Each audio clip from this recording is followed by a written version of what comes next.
Hello guys, good morning. कैसे हो आप सब? तो चलिए फिर शुरू करते हैं बच्चों। थ्री फेस इंडक्शन मोटर का न्यूमेरिकल स्टार्ट कर रहे हैं हम लोग। क्या स्टार्ट कर रहे हैं? हम लोग स्टार्ट कर रहे हैं थ्री फेस इंडक्शन मोटर का न्यूमेरिकल। ठीक, तो जैसा कि आप लोगों को याद है कि मैंने अपने लास्ट लेक्चर में आप लोगों को रिलेशन बताए थे कि स्लिप में, रोटर स्पीड में या फिर एनी अदर चीज़ों में क्या क्या रिलेशन होते हैं। तो वो सारी चीज़ें हम लोगों ने डिस्कस कर ली थी अपने लास्ट लेक्चर में। ठीक है नहीं? तो इस लेक्चर में, आज के इस लेक्चर में हम लोग डिस्कस करने जा रहे हैं उसका न्यूमेरिकल। ठीक, क्या डिस्कस करने जा रहे हैं? हम लोग डिस्कस करेंगे इसका लाइव न्यूमेरिकल। तो चलिए फिर करते हैं शुरू बिना किसी देरी के। साथ ही साथ आप लोग पूछते रहिएगा अगर कोई समझ में ना आए तो कोई चीज़। देखिए, क्वेश्चन है कि एक 4 पोल 415 volt 50 hertz three phase induction motor के रोटर की इनपुट पावर 20 किलोवाट है और स्लिप 4% है। जब ये सब डेटा दिया गया है तब आपको जो फाइंड करना है वो सबसे पहले तो स्पीड फाइंड करनी है रोटेटिंग मैग्नेटिक फील्ड की। क्या करना है? सबसे पहले रोटेटिंग मैग्नेटिक फील्ड की स्पीड फाइंड करनी है and after that speed of motor find करनी है। After that rotor copper losses find करने हैं और एक चीज़ और फाइंड करनी है, वो है फ्रीक्वेंसी ऑफ रोटर ईएमएफ। मतलब कि रोटर में जो ईएमएफ बनता है उसकी फ्रीक्वेंसी फाइंड करनी है। तो चलिए, जो जो डेटा गिवन है सबसे पहले वो लिख लेते हैं और उसके बाद हम जल्दी जल्दी से अपना काम निपटा देंगे। तो चलिए ज़रा देखिए क्या क्या डेटा दिया गया है आपको, जल्दी बताइए। जो जो भी डेटा दिया गया है उस डेटा को नोट कर लीजिए। सॉल्यूशन कर रहे हैं अब हम लोग। सॉल्यूशन आप लोग भी करिए बैठ के एकदम साथ साथ। क्या दिया गया है? दिया गया है, देखो दिख तो आपको रहा होगा साफ साफ एकदम। देखो यहां पर हमको 4 पोल P की वैल्यू दी है 4, 415 वोल्ट, तो V की वैल्यू दी है 415 वोल्ट, F की वैल्यू दी है 50 हर्ट्ज। इतना ही काफ़ी है बस। जब इतना काफ़ी है तो अब आप निकालिए speed of rotating magnetic field. यानी कि जैसा कि हम लोग जानते हैं कि जब हम इस थ्री फेज सप्लाई को स्टेटर को प्रोवाइड कराते हैं, जब हम इस थ्री फेज सप्लाई को स्टेटर को प्रोवाइड कराते हैं तो उसमें एक रोटेटिंग मैग्नेटिक फील्ड बनता है। क्या बनता है? उसमें एक रोटेटिंग मैग्नेटिक फील्ड बनता है। तो वो जो फील्ड होता है वो किस स्पीड से रोटेट करता है? जल्दी से बताइए, आंसर करिए फास्ट। वो जो रोटेटिंग मैग्नेटिक फील्ड होता है हमारा, वो किस स्पीड से रोटेट करता है? उस स्पीड का नाम बताइए मुझे। जल्दी से आंसर करो, फास्ट एंड फास्ट एकदम। कि मैंने आप लोगों को कम से कम नहीं तो ये वाली बात 100 बार बोल दी होगी, मोर देन 100 टाइम्स मैंने ये वाली बात आप लोगों को बताई है कि जो हमारा वो रहता है मैग्नेटिक फील्ड रोटेटिंग वाला स्टेटर में सप्लाई देने पर थ्री फेज इंडक्शन मोटर में, वो किस स्पीड से घूमता है? बताइए जल्दी से, वो किस स्पीड से रोटेट करता है? नहीं पता? कम से कम 1000 बार ये वाली बात मैंने बोली है बच्चों आप लोगों से, फिर भी आप लोग आंसर नहीं कर पा रहे हो। बहुत ही ज़्यादा गलत बात है। हाँ,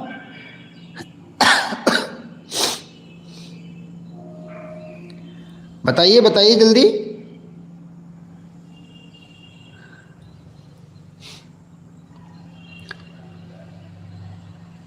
चलिए कोई बात नहीं, बिल्कुल महिपाल कुमार एकदम सही कह रहे हैं। महिपाल कुमार कह रहे हैं कि ये सिंक्रोनस स्पीड से घूमता है। तो सबसे पहला सवाल हम लोग यही करने वाले हैं। सबसे पहले हम लोग निकालने वाले हैं इस सबसे पहले पार्ट को, जो कि है आपका रोटेटिंग मैग्नेटिक फील्ड की स्पीड को। तो लिख लीजिए यहाँ पर सबसे नंबर 1 का सवाल, स्पीड ऑफ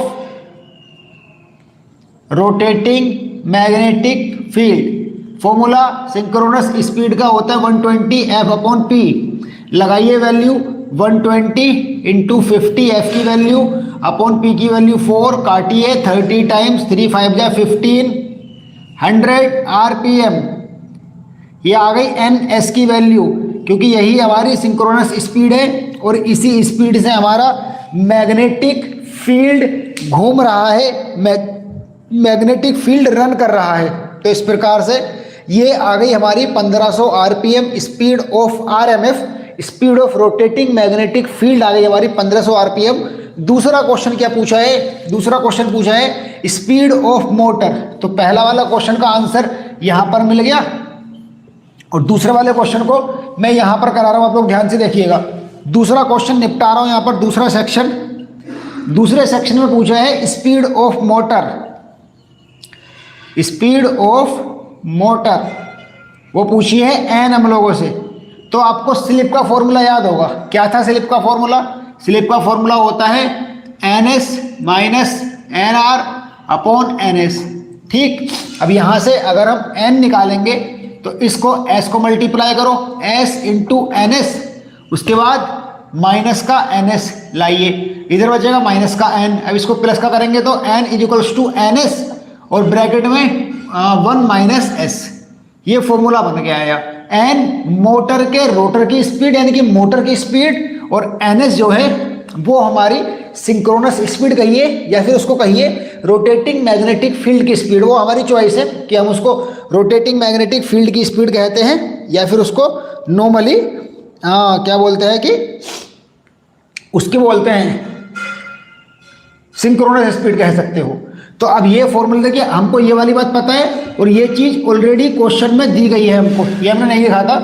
एस की वैल्यू भी दी गई है 4% यानी कि 0.04, एस की वैल्यू ये दे रखी है 0.04। तो हमको एन एस भी पता है, हमने निकाला जस्ट अभी अभी एन एस, और एस ऑलरेडी क्वेश्चन से पता है। तो बस निकल गया एन आर और निकाल दीजिए एन यानी कि मोटर की स्पीड क्या हो जाएगा वो एन एस और 1 माइनस एस। लगाइए और आंसर बताइए जल्दी से, एकदम फास्ट एंड फास्ट भाग के लगाओ और आंसर बताओ इसका।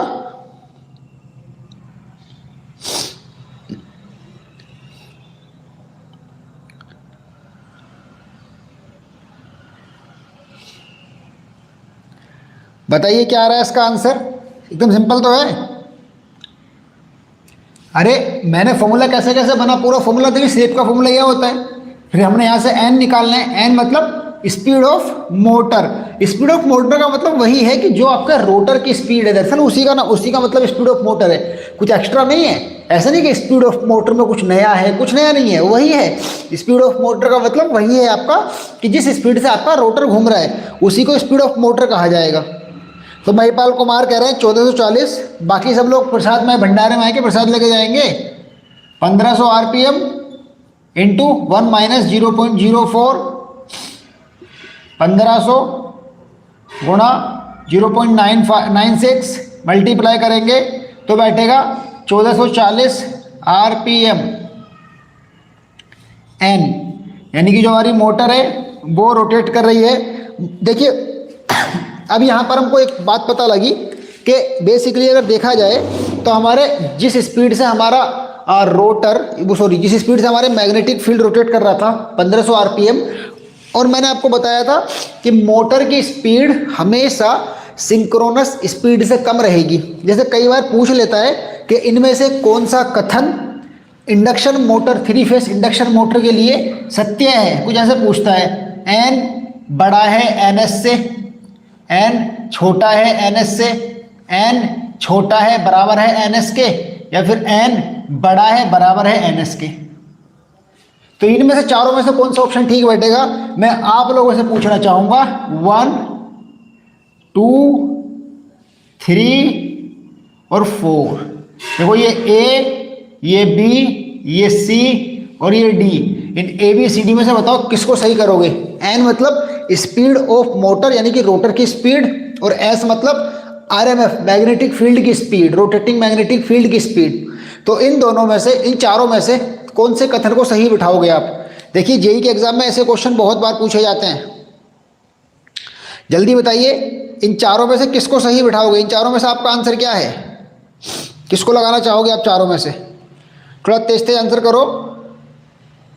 बात मेरी समझे कि नहीं समझे। क्वेश्चन मेरा ये है कि एक है एन, वो है मोटर के रोटर की स्पीड, और एक है एन एस। आई बात समझ में, एक है एन और एक है एन एस।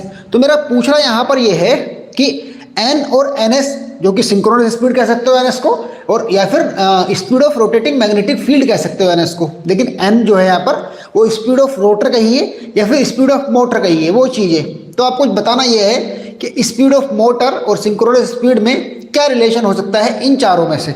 अगर एक से ज़्यादा है तब भी आंसर कर सकते हो, कोई जरूरी नहीं कि एक ही आंसर करना है। अगर 1 2 3 4 जो भी जितना आपको आंसर लग रहा है उतने बता दो। वैसा होगा तो एक ही, क्योंकि मैंने सारी पॉसिबिलिटी बता दी हैं। जैसे कि एन बड़ा हो सकता है, एन छोटा हो सकता है, एन बड़ा या बराबर हो सकता है, छोटा या बराबर हो सकता है। याद रखें ये सब के सब केवल और केवल 3 फेस इंडक्शन मोटर को ध्यान में रखते हुए करना है। ये सब केवल 3 फेस इंडक्शन मोटर को ध्यान में रखते हुए करना है, बाकी किसी का कोई मतलब नहीं। लेकिन 3 फेस इंडक्शन मोटर को ध्यान में रखते हुए करना है इसको। महिपाल कह रहे हैं डी कोई और है, कोई और है डी के अलावा? चलिए खैर, आप तो फिर अगर आपकी क्लास लाइव ना लो तो आप करते हो सर क्लास ले लो, क्लास ले लो लाइव। अब जब क्लास लाइव लेते हो तो आप लाइव क्लास लेने नहीं आते, मतलब सिर्फ कमियां ही निकालनी आती हैं, पढ़ाई मत कर लेना कभी भी। बस इस बात को पॉइंट आउट करते रहो कि सर क्लास क्यों नहीं ले रहे। अरे भैया क्लास लेने आओगे तभी तो क्लास लेंगे आपकी। चलिए तो देखो मैं आपको बताऊं महिपाल, क्योंकि आपने आंसर दिया है इसलिए आप पहले ध्यान से सुनिए। देखो बच्चे मैंने कितनी बार ये वाली बात बताई कि 3 फेस इंडक्शन मोटर में जो उसके रोटर की स्पीड है वो सिंक्रोनस स्पीड से कभी बड़ी नहीं हो सकती। नेवर मतलब नेवर। दूसरी बात वो कभी बराबर भी नहीं हो सकती, हमेशा छोटी रहेगी, क्योंकि अगर वो बराबर हो जाएगी तो मोटर ऑपरेट ही नहीं करेगी, मोटर एकदम बंद हो जाएगी, फिर तुरंत घूमना उसका बंद हो जाएगा धीरे धीरे करके, क्योंकि उसमें कोई भी गैप नहीं रहेगा, कोई भी मतलब जब डिफरेंस नहीं रहेगा। इसीलिए वो दोनों सेम स्पीड पर रोटेट करने लगेंगे तो फिर लॉकिंग हो जाएगी और फिर उनका मैग्नेटिज्म खत्म हो जाएगा और मोटर घूमना बंद कर देगी। इसीलिए 3 फेस इंडक्शन मोटर के लिए रोटर की स्पीड को हमेशा स्टेटर में प्रोड्यूस हुए मैग्नेटिक फील्ड की स्पीड से कम ही रखना होता है, मतलब कम ही रहेगी, अदरवाइज मोटर हमारी वर्क नहीं करेगी। क्लियर? ओके देन चलिए फिर हमने 2 क्वेश्चन सोल्व कर लिए। एक स्पीड ऑफ आरएमएफ निकाल दिया, दूसरा स्पीड ऑफ मोटर निकाल दिया। चलिए अब अगली चीज निकाल देते हैं कि हम लोग निकालने वाले हैं रोटर कॉपर लॉस। क्या निकालने वाले बच्चों? हम लोग निकालने वाले हैं रोटर कॉपर लॉस। चलिए रोटर कॉपर लॉस निकाल दीजिए। एक चीज और निकालनी थी वैसे यहां पर हमको,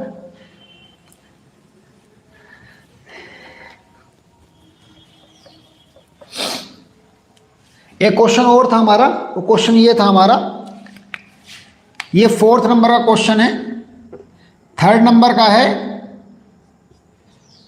रोटर ईएमएफ फ्रीक्वेंसी, मतलब जो तीसरे नंबर पर निकालना है वो हमको रोटर में जो ईएमएफ बन रहा है उसकी फ्रीक्वेंसी क्या है, इस चीज को निकालना है। मतलब जो रोटर में ईएमएफ बना है उसकी कुछ ना कुछ तो फ्रीक्वेंसी होगी ना। और देखिए ये याद रखिएगा रोटर में बनने वाले ईएमएफ की फ्रीक्वेंसी बहुत कम होती है सप्लाई फ्रीक्वेंसी से। और वो कितना कम होती है उसका सीधा सीधा फॉर्मूला होता है, उस फॉर्मूले को यहाँ लगाएंगे और आंसर निकालेंगे। ये वाली बात भूल मत जाइएगा। कम से कम 5 नंबर का एक न्यूमेरिकल आता है सेमेस्टर एग्जाम में, और जेई के एग्जाम में 2 से 3 सवाल सबसे ज़्यादा अगर एसी मशीन में से पूछा जाएगा तो 3 फेस इंडक्शन मोटर में से ही पूछा जाता है, और बहुत ही ज़्यादा कॉम्प्लिकेटेड सवाल पूछे जाते हैं।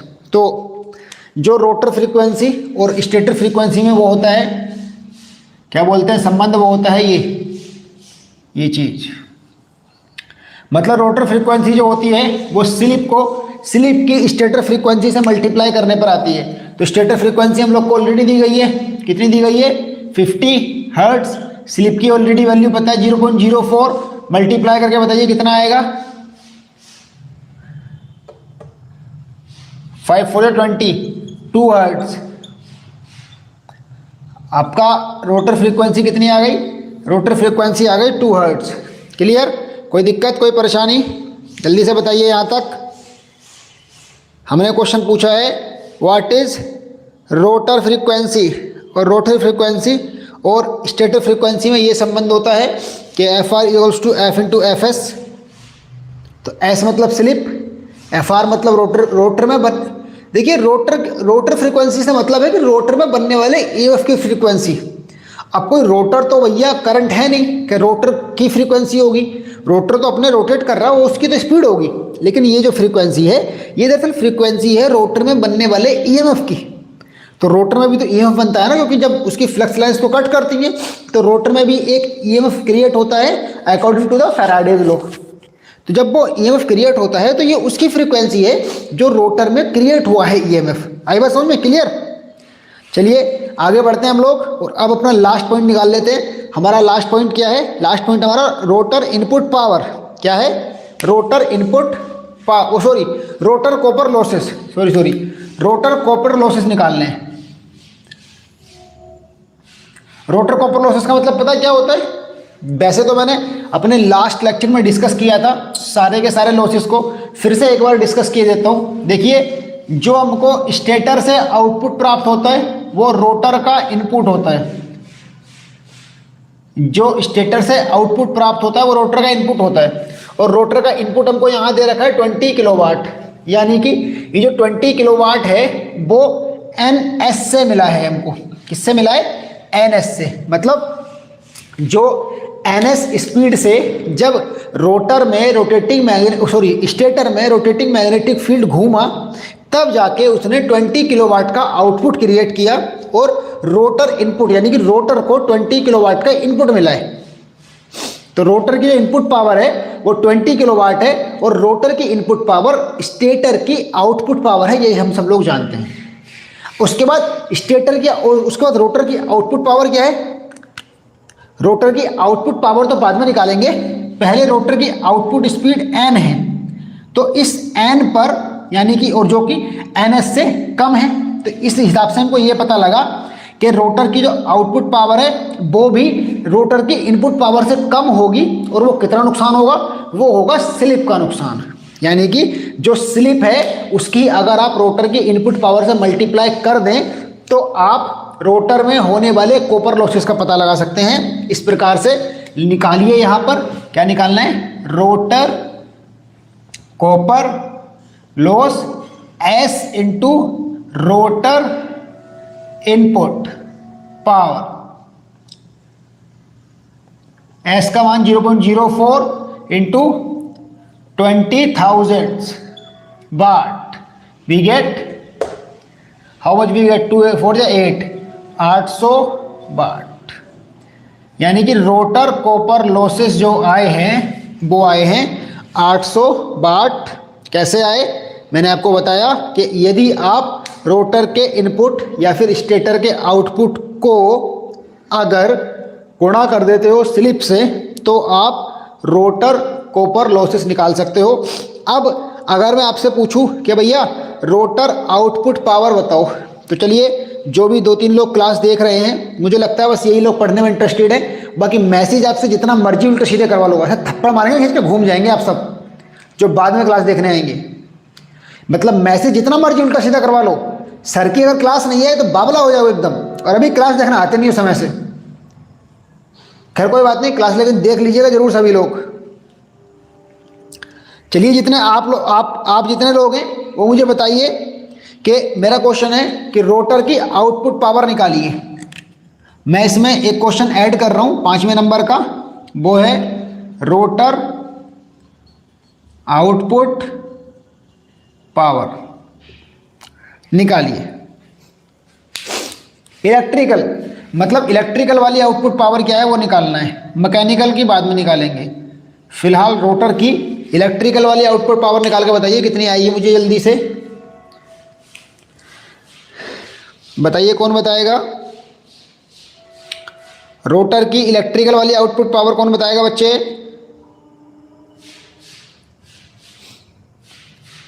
एकदम सिंपल सा क्वेश्चन है, नो कॉम्प्लिकेशंस, कोई मुश्किल नहीं है बिल्कुल भी। बहुत ही ज़्यादा आसान सी बात पूछी है मैंने आपसे। फिर हम लोग बढ़ेंगे अपने दूसरे क्वेश्चन की तरफ। बिल्कुल सही महिपाल, एकदम बढ़िया, बहुत अच्छे बच्चे, आप बढ़िया पढ़ाई कर रहे हो। देखो ऑब्वियस सी बात है, आउटपुट का फॉर्मूला हम लोगों ने क्या सीखा है? हम लोगों ने भैया आउटपुट का फॉर्मूला यही तो सीख रखा है बच्चे। क्या सीख रखा है? हम लोगों ने सीख रखा है output is equals to input minus loss. तो ये तो मेरे पास दोनों हैं, इनपुट मुझे ऑलरेडी दे रखा था 20,000 और लॉस मैंने अभी भी निकाला है 800, तो कितना बचा हमारे पास? बचा फिर 19,200, यानी कि 20,000 में से यदि आप 800 माइनस करोगे तो आपको मिलेगा 19,200 वाट या फिर 19.2 किलो वाट। तो ये हमारी रोटर की इलेक्ट्रिकल आउटपुट पावर आ गई। इसमें से जब हम मैकेनिकल लॉसेस को और बाहर निकाल देंगे, कॉपर लॉसेस को थोड़ा बहुत कोर लॉस को और बाहर निकाल देंगे, वो हमारे पास हमको मिल जाएगा ओवरऑल, हाँ क्या बोलते हैं, आउटपुट। और मैं आपको एक बात बताना चाहूँगा यहाँ पर, इसको नोट करो जल्दी।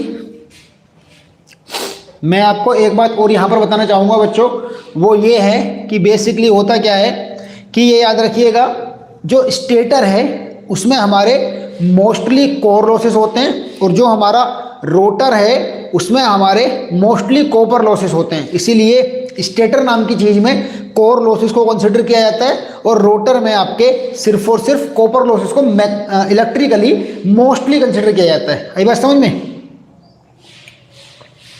क्लियर ना यहाँ तक?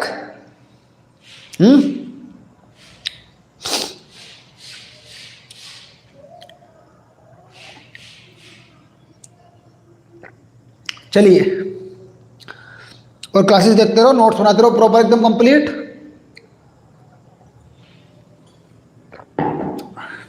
इसको मिटा दे रहा हूं मैं अब, और दूसरा क्वेश्चन कर रहे हैं। एक दूसरा क्वेश्चन मैं कराऊंगा नहीं, सिर्फ लिख के बोर्ड पे आपको हिंट दे के जा रहा हूं, ठीक है? क्योंकि अभी कॉलेज भी जाना है, कॉलेज के लिए रेडी भी होना है, तो मैं आपको बोर्ड पे हिंट लिख के उसका हिंट दे के जाऊंगा कैसे कैसे करना है, और आप करके मुझे होमवर्क में सेंड करेंगे, ठीक सभी लोग। जब भी आप ये क्लास देखो तुरंत वो न्यूमेरिकल करो जो मैं अभी बोर्ड पे लिख के जाऊंगा, तुरंत एकदम, जब भी आपको समय लगे तुरंत वो न्यूमेरिकल करिए।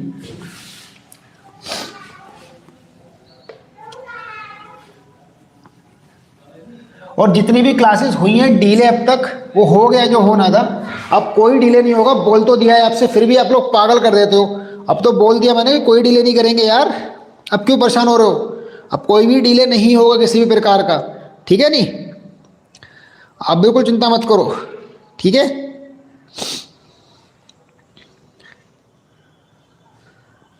चलिए, बहुत ज़्यादा सिंपल सा क्वेश्चन लिख रहा हूं एकदम। ये क्वेश्चन है आपका होमवर्क के लिए। क्वेश्चन है कि एक 500 वोल्ट 6 पोल 50 हर्ट्ज इंडक्शन मोटर, एक 500 वोल्ट 60 हर्ट्ज 3 फेज इंडक्शन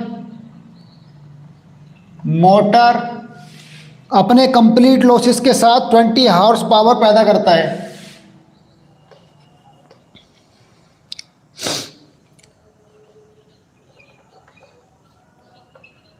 सभी लॉसेस के साथ 20 हॉर्स पावर पैदा करता है, ठीक है भैया? और जब वह 995 आरपीएम की स्पीड से चलता है तो पावर फैक्टर 0.87 है। जब वह 995 आरपीएम की स्पीड से चलता है तो पावर फैक्टर 0.87 है। तो आपको जो निकालना है उसको नोट करिए। आपको निकालना क्या है बच्चे? आपको सबसे पहले निकालनी है स्लिप, फिर आपको निकालना है रोटर कॉपर लॉस,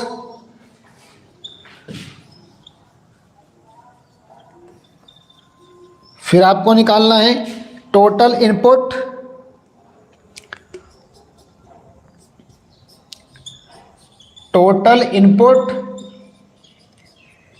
यदि स्टेटर लॉस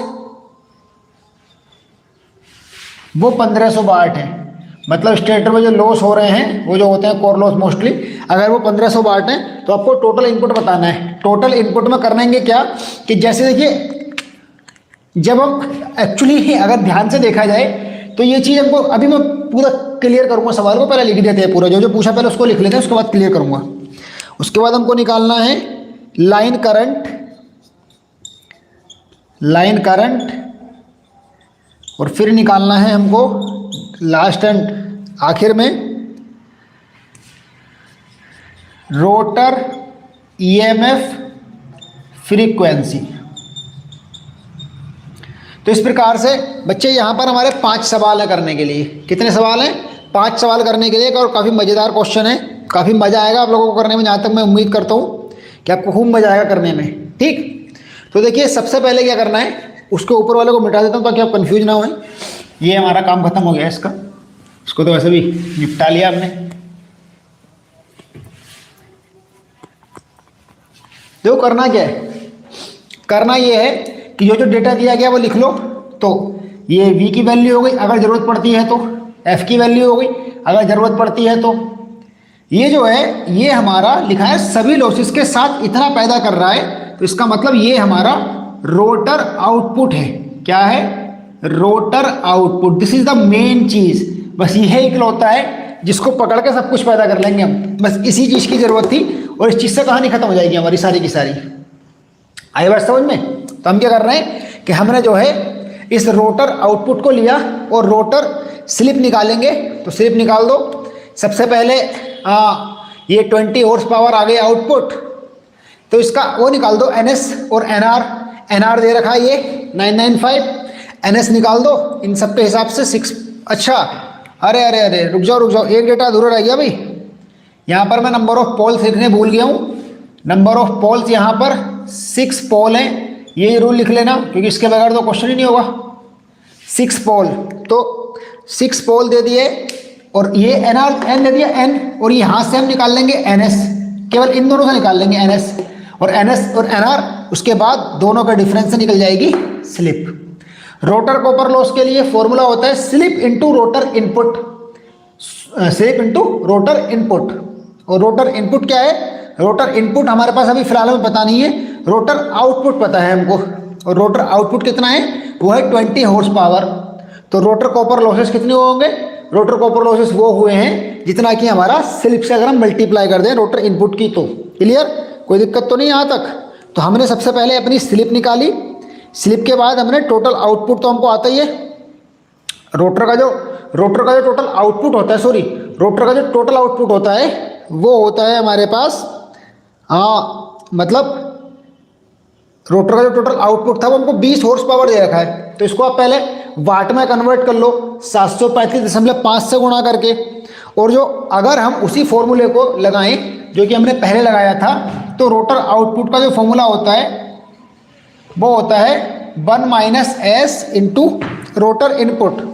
तो यहाँ से हम रोटर इनपुट की वैल्यू निकाल देंगे बहुत ही ज़्यादा आराम से।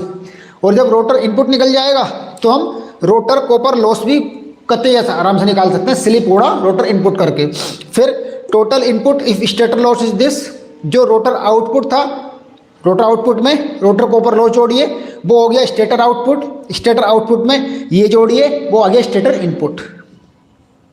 लाइन करंट निकालनी है, सीधा फॉर्मूला होता है पावर बटे √3 इंटू बी cos 5 भी लगा दीजिए 0.87, ये रहा। और यहाँ पर बी ये रहा, और √3 की वैल्यू पता है, पावर की वैल्यू जो रोटर इनपुट आया है वो पावर है, सॉरी जो स्टेटर इनपुट आया है वो पावर है। रोटर ये फ्रीक्वेंसी अभी फॉर्मूला बताया था, रोटर फ्रीक्वेंसी बराबर होता है स्टेटर फ्रीक्वेंसी इंटू S। बस क्लियर? बताओ कोई दिक्कत, कोई परेशानी? कर लोगे इसको?